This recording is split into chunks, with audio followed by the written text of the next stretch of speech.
From this to this.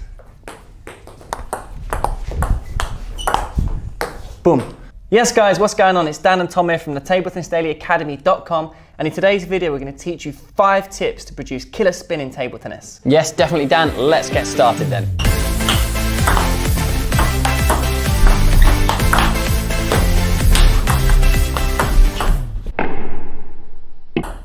Now, spin is the #1 factor to really take your game to the next level. It sure is, Tom. I mean, you can have the fastest forehand in the world, but if you're not producing spin with that forehand, it's not going to have the quality, safety and consistency. Now, 5 key tips here, Tom. You ready? Yeah, let's get straight to tip #1.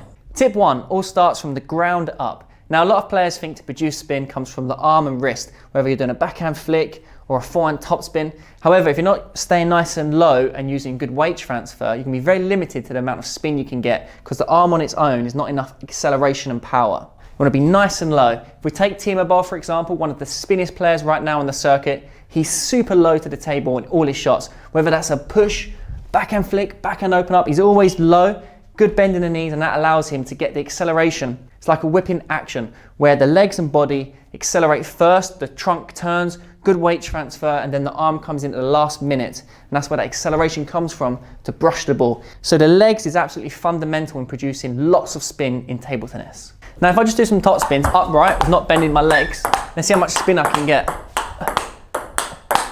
It's very difficult. It's hard, you don't have much motion. It's very hard to get that whip and brush. Now, if I bend my knees, let's look at the difference. Staying nice and low. Now I can weight transfer in the ball and really spin the ball and get behind it. Nice. So see that I was able to produce a lot more spin because I was, as I said earlier, the whipping action, using my legs and body to rotate into the ball, and then the arm comes in at the last moment of impact to brush the ball and get that spin. Okay, so tip #2 is brushing the ball and learning to get this correct contact, which allows you to develop the spin. Now, brushing the ball is really important because it allows the rubber to do its work and create that friction, which will generate a lot of spin. Absolutely. So the drill we're going to do here, Tom, a really nice drill. I'm going to roll the ball along the table, and Tom's got to brush lightly to get the ball over onto the net. It's a really good one. That's a tough one. Very good, Tom.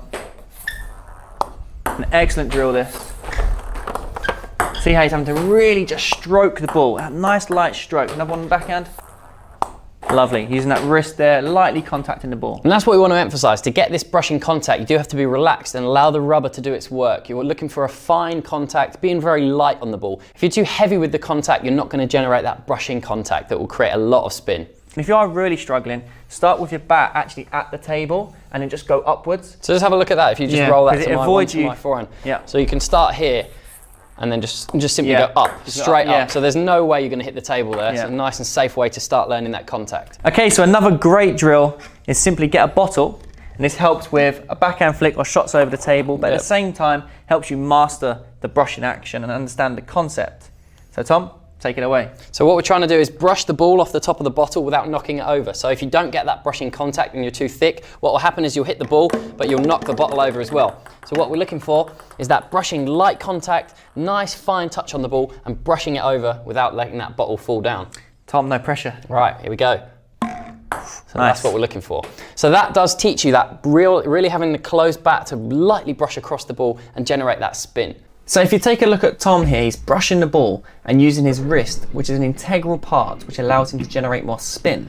It's important that the wrist is relaxed and releases forward to generate that extra spin and quality on the shots. Okay, so tip #3 is all about feeling and control and bringing this brushing action into your strokes. So to work on this feeling and develop spin, we're going to do 1 backhand and 1 forehand topspin. What we're looking for is brushing the ball nice and lightly like Tom was doing in tip 2, but we're looking for feeling, and feeling is simply keeping the ball on the bat for a long period of time, making it dwell and sink in. That's going to help the ball grip into the sponge and get the spin. Now, a common error we see is players hitting the ball too thick when they're top spinning, and that means the ball doesn't have enough time to grip onto the rubber to get the spin. Hitting it too flat is not going to get you that spin, so brushing the ball. So 1 backhand, 1 forehand, nice and light. Stay nice and low, like from tip 1. And we're just brushing the ball, developing that finesse and feeling. Now, if I do hit the ball too thick, it's harder to control. We're not going to get much spin at all. I mean, the shot's not bad, but in terms of consistency, we'll be able to get that quality on the ball and spin. So take the pace off it, brush the ball nice and lightly, and make sure your angle's relatively closed, not too open. That's going to help you get the spin. Okay, so tip number 4 is the start position and the angle of your bat. Now, whatever shot you're playing, whether that's a push, a flick, or a topspin, the bat angle needs to be correct to actually generate the spin. So the more closed you are, for example, with a forehand topspin, the more you can brush across the top of the ball, like we spoke about in tips 2 and 3. Now, obviously, you've got more margin for error with a flatter bat angle, but that doesn't allow you to generate spin. So if you're getting spin, you've got to get that flatter, closed bat angle or a more open bat angle to brush underneath the ball on push shots. So if we take a look at a slow motion example here with the backhand flick, you can see on the left hand side, my bat angle is too open, which means I can't come in and brush the ball and generate spin. It means I'm trying to lift the ball over the net rather than brush it.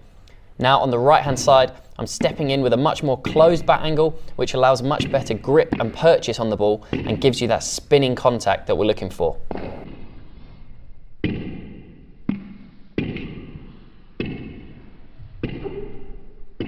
Tip 5, guys, this is the exciting part where we try and develop tons of spin. Now, we only go on to this part once we've developed all the basic mechanics, you've got the feeling using good legs. And this part, this tip is acceleration. Acceleration and racket speed with the light touch is what develops the spin. Yeah, that's right. Now, a key thing with acceleration is that we maintain all the other elements from the previous tips. A common error we see is players actually try and accelerate more, but they forget to brush the ball and have that nice feeling and the correct bat angle. So when you accelerate, you've got to keep all these things together, and that's when you'll be able to generate really high amounts of spin.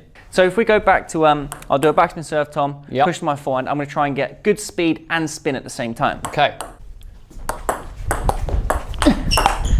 So you can see there, I really accelerated fast, good legs, good body, and my arm snapped into the ball, and that's what got that spin and speed. Really quick acceleration in the point of contact as well. There's no point in having a quick acceleration, but by the time you hit the ball, the bat's slow. So we're looking at acceleration in the contact area. That's really key. Also, if you notice there, with that extra acceleration, Dan was able to get the ball deeper in the table, and that's what spin can do. It can give your shot a lot more depth and make it awkward for the opponents. Let's take a look at some of these different spin shots in slow motion. We can see how much we are both using our wrists to generate that extra acceleration and brush through the ball to get that high spin contact that we're looking for. The wrist is a vital part to allow us to be relaxed and get that light contact on the ball to produce tons of spin. So there we go, guys. There was 5 tips to improve your spin with your stroke play. It was indeed, so give those tips a practice and that will really help.